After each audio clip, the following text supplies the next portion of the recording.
بسم الله الرحمن الرحيم. إنا أرسلنا نوحا إلى قومه أن أنذر قومك من قبل أن يأتيهم عذاب أليم. قال يا قوم إني لكم نذير مبين أن اعبدوا الله واتقوه وأطيعون يغفر لكم من ذنوبكم ويؤخركم إلى أجل مسمى إن أجل الله إذا جاء لا يؤخر لو كنتم تعلمون. قال رب إني دعوت قومي ليلا ونهارا فلم يزدهم دعائي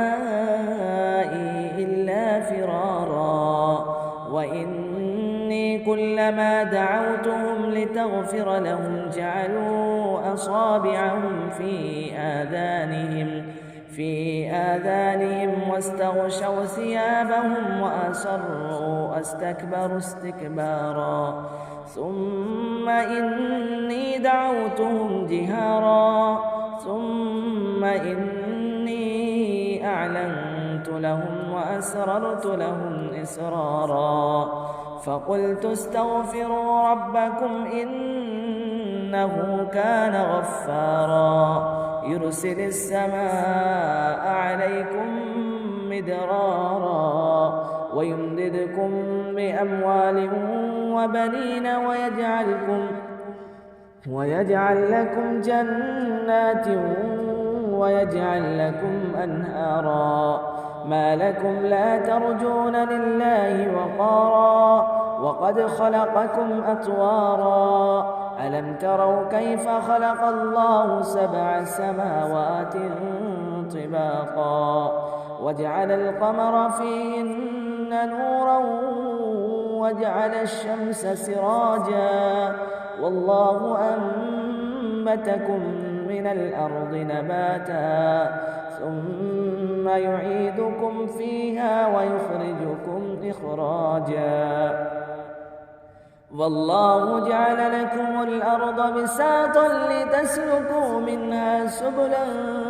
فجاجا قال نوح رب إنهم عصوني واتبعوا من لم يزده ماله وولده إلا خسارا ومكروا مكرا كبارا وقالوا لا تذرن آلهتكم ولا تذرن ودا ولا سواعا ولا يغوث ويعوق ونسرا وقد أضلوا كثيرا ولا تزر الظالمين إلا ضلالا مما خطيئاتهم أغرقوا فأدخلوا نارا فلم يجدوا لهم من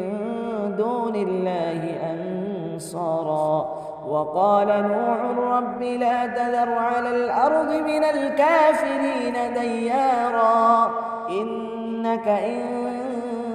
تذرهم يضلوا عبادك ولا يلدوا إلا فاجرا كفارا رب اغفر لي ولوالدي ولمن دخل بيتي مؤمنا وللمؤمنين والمؤمنات ولا تزد الظالمين إلا تبارا.